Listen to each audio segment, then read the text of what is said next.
Salut les amis, je vous fais cette petite vidéo parce que ça fait plusieurs fois, là, ces derniers temps, qu'on me dit « mais comment on fait pour changer de ligne de temps ?»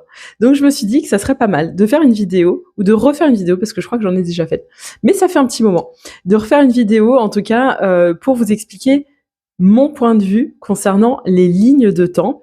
Donc j'en profite en même temps pour rappeler que ce que je transmets ici, ce n'est que ma propre vérité, issue de mes propres expériences, de mes propres compréhensions, de mes propres perceptions. Et donc comme d'habitude, prenez ce qui résonne et ce qui ne vous parle pas, laissez-le. Ce n'est qu'une vérité parmi tant d'autres. Donc pour commencer, donc la question à laquelle je vais tenter de répondre dans cette vidéo, c'est comment on change de ligne de temps. Première chose à voir ensemble, c'est de quoi on parle quand on parle d'une ligne de temps. On va déjà se mettre d'accord là-dessus. Qu'est-ce que c'est qu'une ligne de temps? Selon moi, dans ma compréhension, une ligne de temps, c'est un futur vers lequel on est en train de se diriger. Donc il faut imaginer la réalité comme quelque part un petit peu comme un film qui est en train de se dérouler, hein, comme une espèce de pellicule, et qui est en train de se dérouler, et la seule réalité valable, c'est celle qui est en train de se dérouler à l'instant T, l'infini instant présent, comme l'appelle Philippe Guillemant, et cet instant T est la seule et unique version de la réalité réelle, quelque part. Et en fait, c'est comme si au moment où la réalité à l'instant T se déroule, en même temps, on est en train de se diriger vers un futur qui est conditionné par tout un tas de choses, on va le voir après. Et en fait, ce futur est une ligne de temps. Mais en même temps qu'on est en train de se diriger vers ce futur précis, eh ben, toutes les autres possibilités, toutes les autres versions possibles de la réalité dans le futur existent à l'état de potentiel. Donc c'est comme si finalement, toutes les possibilités, un nombre infini de possibilités existaient, mais qu'il n'y a qu'une seule de ces possibilités qui va se réaliser finalement dans la densité de l'expérience qui est vécue. Et c'est comme si, du coup, à chaque instant, on avait la possibilité de changer. Donc, toutes ces possibilités sont finalement ce qu'on appelle des lignes de temps, donc des futurs vers lesquels potentiellement on peut se diriger. Et donc, on a la possibilité, c'est ça la bonne nouvelle, de bifurquer, de pouvoir changer de ligne de temps, c'est-à-dire de pouvoir se diriger à tout instant vers un nouveau futur. Et c'est ça qu'on appelle changer de ligne de temps. En fait, changer de ligne de temps, c'est déjà prendre conscience que tout est possible, que à l'instant T, je suis en train de me diriger vers une possibilité, mais qu'à tout moment, je peux bifurquer vers une autre possibilité parmi ces infinis possibles. Alors, comment ça se fait qu'on se dirige vers un futur plutôt qu'un autre? Comment ça se fait qu'on va dans une ligne de temps plutôt qu'une autre? Simplement, ce qu'il faut se rappeler ici, c'est que tout ce qu'on crée dans la réalité des expériences qu'on vit, tout ce qu'on crée, on le crée d'abord depuis l'énergie, d'accord? Donc on crée de l'énergie. Tout est créé depuis un espace d'énergie, depuis un plan subtil, et se densifie dans la matière sous forme d'expériences concrètes. Déjà, c'est important de se rappeler ça. Donc, qu'est-ce qui va faire qu'on va se diriger vers une ligne de temps plutôt qu'une autre? Il faut bien avoir en tête que ce sont des processus, la plupart du temps, inconscients, puisqu'on est tous créateurs, mais on est la plupart du temps créateurs inconscients, sauf si on fait ce chemin de redevenir le créateur conscient. Mais même quand on redevient le créateur conscient, on crée toujours quand même à majorité depuis notre inconscient. Donc, plus on va mettre de la conscience sur ce qu'on crée, plus on va s'offrir la possibilité de pouvoir choisir les expériences de vie vers lesquelles on va se diriger. Et les co-créer, puisque on ne crée rien tout seul. Tout est systémique, la vie est un système, la vie entière est un système, donc tout est systémique, toute création du coup est une co-création au sein d'un système très très vaste.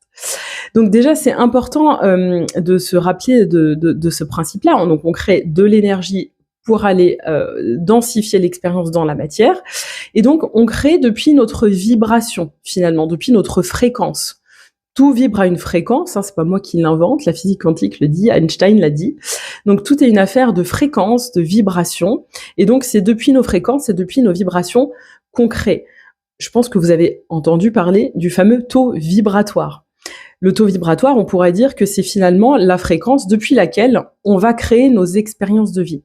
Alors qu'est-ce que c'est que ce taux vibratoire? Je vais vous donner encore une fois, moi, ma compréhension, ma propre compréhension du taux vibratoire, après plein d'expérimentations, des années d'expérimentation en tant qu'énergéticienne, en tant que plein de choses, même si je pratique plus du tout ça.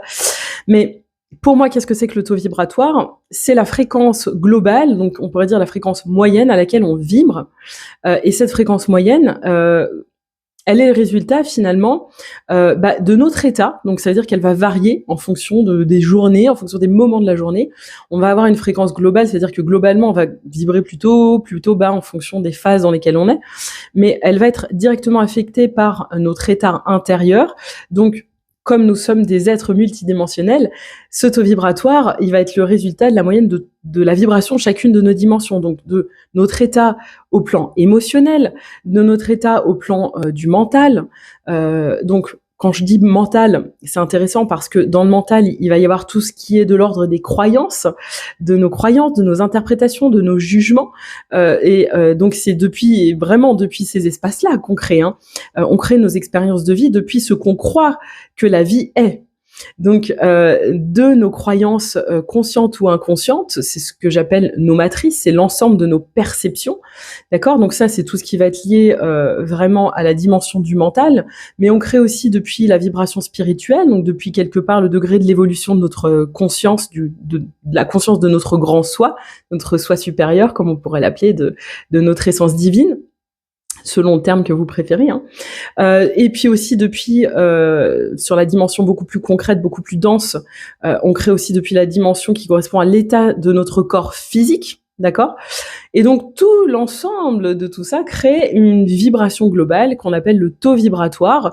Et en fonction de ce taux vibratoire global, on va créer un type d'expérience qui va être liée, on va vivre quelque part des expériences qui vont vibrer à la même fréquence que la fréquence à laquelle vibre notre être. Et donc, comment on change de ligne de temps? J'ai pas de recette miracle. Je suis désolée de vous le dire. Si je l'avais, honnêtement, ça serait la fête, mais je ne l'ai pas. Ce que j'ai envie de vous dire déjà, c'est qu'il n'y a pas de bonne ou de mauvaise ligne de temps. C'est-à-dire que là où vous êtes en train de vous diriger à l'instant T, c'est la direction quelque part la plus juste, mais c'est la direction vers laquelle vous vous dirigez quelque part par tout un ensemble de choses inconscientes, d'accord? Donc, c'est tout à fait juste de se diriger vers un certain futur et pas vers un autre à l'instant T. D'accord? Donc déjà, je vous invite à sortir des jugements et de vous dire je vais dans la bonne direction, je vais pas dans la bonne direction. Non, je vais dans une direction. Voilà. On va essayer de dépolariser, c'est toujours mon invitation. Dépolarisons. Revenons au point zéro. Il y a une multitude de destinations possibles. Je me dirige vers une destination. Maintenant, est-ce que cette destination, elle me fait vibrer ou pas? Est-ce qu'elle m'emballe ou pas? Est-ce qu'elle me donne envie ou pas? Ça, c'est une autre histoire. Ok? Donc, je vous invite à ne pas juger, mais plutôt à vous dire, ok, est-ce que là où je suis en train de me diriger, est-ce que c'est là où j'ai envie d'aller? Est-ce que c'est la destination? C'est comme un GPS, en fait. C'est-à-dire que voilà, j'ai programmé mon GPS, je vois que mon GPS est en train de m'emmener, j'en sais rien, à Marseille. Est-ce que Marseille, là, ça me fait vibrer? Est-ce que je sens que c'est là que je dois aller? Est-ce que je sens que c'est la chose la plus juste pour moi? Ou est-ce que j'ai plutôt envie de me retrouver à Annecy ou j'en sais rien moi, ou à Genève, voilà, peu importe. Donc l'idée, c'est plutôt de se questionner sur ça, d'accord? Donc ça veut dire que la première chose pour pouvoir changer de ligne de temps, c'est déjà la prise de conscience. C'est-à-dire se questionner sur est-ce que là, je suis en train de me diriger vers là où j'ai envie d'aller? Première chose, prise de conscience. Déjà ici, on prend du recul, on prend de la hauteur et on est déjà en train d'amorcer quelque chose. N'oubliez pas que la prise de conscience, c'est la première étape vers le changement. Ça, c'est pas moi qui l'invente, c'est une réalité. Et c'est important aussi de se le rappeler. Première chose, je prends conscience que peut-être là où je suis en train d'aller, ça correspond pas tout à fait à ce qui me met en joie. La vraie question, c'est qu'est-ce qui me met en joie, d'accord? Votre guide, c'est votre joie. Toujours, pour tout. Notre seul guide doit être finalement notre joie. Et l'intensité de notre joie, bien évidemment. Donc, je prends conscience de est-ce que ma direction me met en joie ou pas. Et s'il s'avère qu'elle me met en joie, bah écoutez, tout est parfait.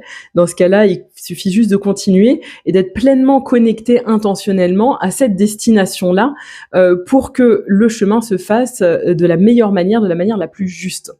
Le chemin pour aller à la destination qui est la plus joyeuse pour nous n'est pas forcément le chemin le plus confortable, ni le chemin le plus fluide. Parfois, il est semé d'embûches, mais c'est peut-être des fois juste pour nous confirmer, juste pour nous emmener à vérifier si on veut vraiment aller là-bas ou pas. Hein.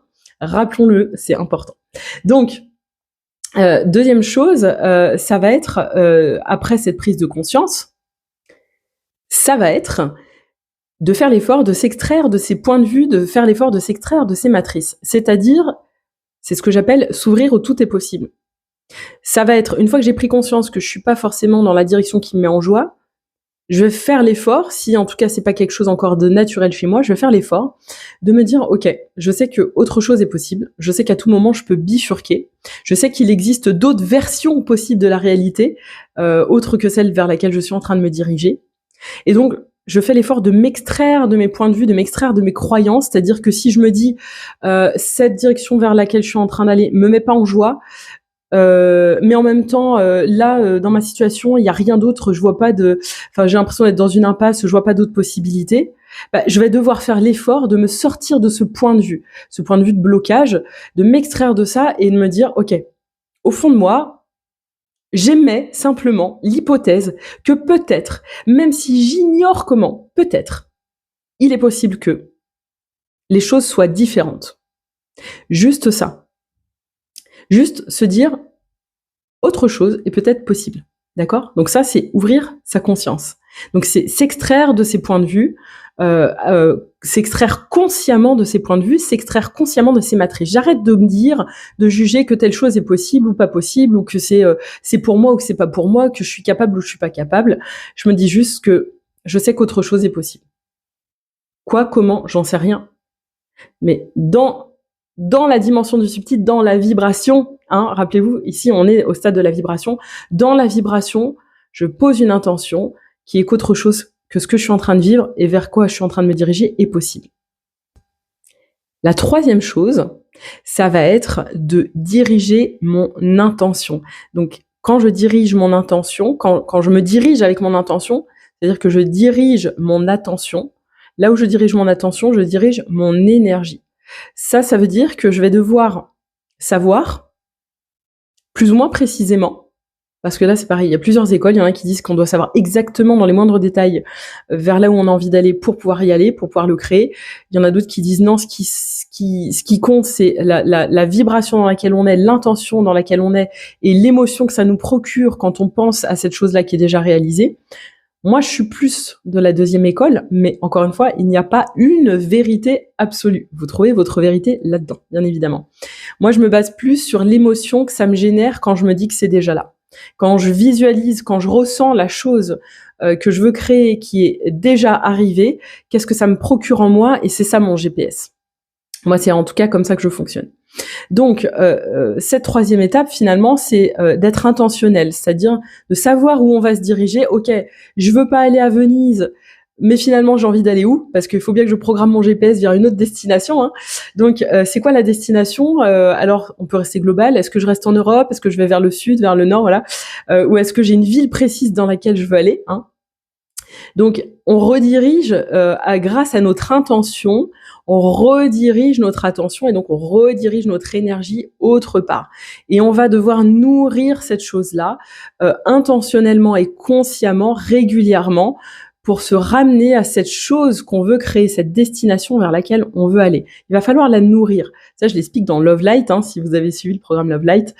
Il faut nourrir nos intentions, nourrir nos désirs, parce que sinon, en fait, ils s'éteignent en un claquement de doigts, d'accord? Donc, je suis intentionnelle, donc toujours pareil dans l'énergie, mais vous voyez bien que là, on était dans quelque chose de très subtil. Là, on se rapproche de quelque chose de plus dense. Donc, je suis intentionnelle sur la direction que j'ai envie de prendre et je nourris chaque jour cette direction. Ça, c'est l'étape d'après. Et ce qui est important aussi avec ce point-là, c'est de ne pas se contenter de venir simplement, entre guillemets, nourrir et se connecter à cette ligne de temps qu'on désire, mais de venir aussi se connecter, se calibrer à la fréquence de la personne qu'on est une fois qu'on a atteint cette destination. Donc, c'est comme si, en conscience, on doit décider d'habiter pleinement la fréquence de ce futur déjà réalisé, comme si ce futur allait nous renvoyer dans le présent les bonnes informations pour aller le rejoindre. Ça, c'est Philippe Guillemont qui en parle beaucoup. Il parle de ce qu'on appelle la rétrocausalité, c'est le fait que le futur nous renvoie des informations dans le présent pour qu'on puisse se diriger vers lui.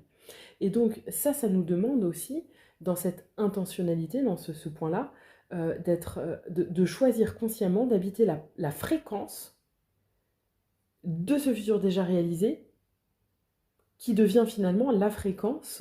N'oubliez pas qu'on crée en fonction de la fréquence à laquelle on vibre. Donc, se calibrer à la fréquence de ce futur déjà réalisé, à la fréquence de la personne qu'on est, de l'être qu'on est, au moment où ce futur qu'on désire est déjà réalisé, le ramener dans l'instant présent pour vibrer à cette fréquence-là. Donc, je dois faire le choix conscient d'habiter pleinement la fréquence de la personne que je suis quand ce que je désire est déjà réalisé. Il y a une phrase d'Einstein qui revient souvent dans ma tête.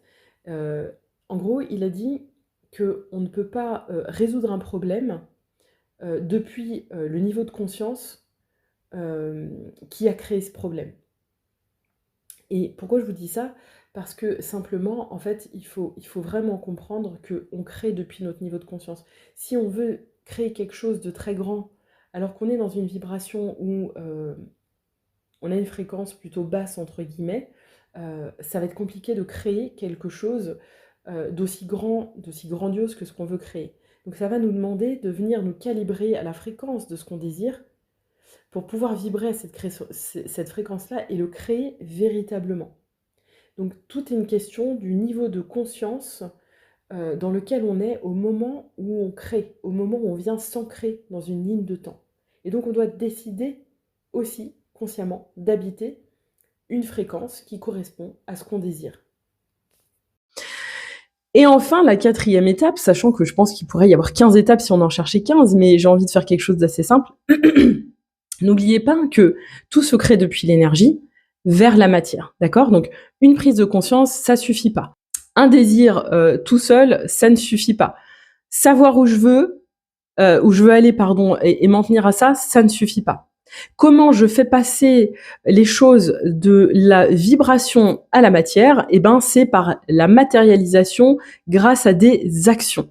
Ça veut dire que je vais devoir, premièrement, dans cette 4e étape, décider fermement et avec engagement, d'accord ? Donc ça, c'est très, très, très, très important. C'est-à-dire que une fois que vous avez visualisé ce qui vous fait vibrer, que vous le nourrissez, il faut décider pleinement dans toutes vos dimensions, dans toutes vos cellules, il faut décider d'aller vers la réalisation de cette chose-là qui vous tient à cœur. Donc tout vient de la décision et de la puissance, de l'intensité de votre décision. C'est pour ça que je dis bien que la décision toute seule ne suffit pas, mais qu'il faut l'engagement avec. Je vous ai déjà fait plein de vidéos, je vous ai déjà fait plein de vocaux, j'en parle dans toutes mes formations, j'en parle dans tous mes programmes. S'il n'y a pas d'engagement derrière une décision, c'est pareil, ça s'écroule. En 2 secondes, c'est par terre, d'accord ? Donc, il va falloir aussi nourrir cet engagement, parce que sans votre engagement, il y aura rien du tout. Donc ça c'est la première chose dans cette 4e étape, c'est décider, prendre une décision corps et âme, une décision multidimensionnelle et une décision engagée, vraiment, pleinement engagée. Et bien sûr, cette décision, il va falloir la poursuivre par des actions concrètes. C'est grâce aux actions concrètes que vous allez poser, que vous allez pouvoir matérialiser dans la réalité de l'expérience, dans la densité, que vous allez pouvoir créer des nouvelles possibilités, créer des nouvelles expériences de vie. Donc, si vous ne passez pas à l'action, vous n'avez pas fait l'intégralité du processus. C'est-à-dire que vous êtes resté dans un espèce de truc de l'ordre du rêve, du fantasme. Vous êtes resté dans l'énergie, vous êtes resté dans la vibration, mais vous n'êtes pas allé au bout. Vous n'avez pas fait l'effort de matérialiser cette vibration dans la réalité de votre vie. C'est pour ça que les actions vont être primordiales. Donc, quelles actions je peux poser ? aujourd'hui en lien avec ma décision, en lien avec mon engagement, qui vont me permettre de me diriger, de faire même un tout petit pas. Ça, c'est pareil, j'en parle dans tous mes programmes. Il s'agit pas de faire des grosses actions et de se mettre en difficulté, de se mettre en insécurité, parce que si vous vous mettez en insécurité, vous irez nulle part, vous allez vous mettre en mode survie, et du coup, qu'est-ce qui va se passer? Votre corps va tout bloquer.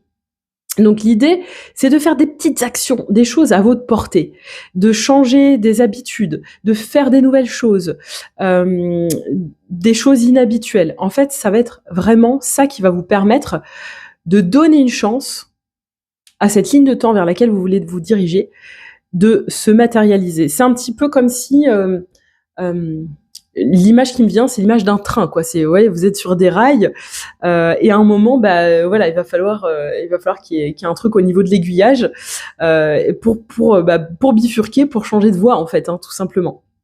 Mais ça, je veux dire, s'il n'y a pas un bonhomme à un moment, je veux dire concrètement, l'aiguillage, il se fait, quoi. Je veux dire, s'il n'y a pas un truc, s'il n'y a pas quelqu'un, aujourd'hui c'est des machines principalement, mais la machine a été programmée par un humain.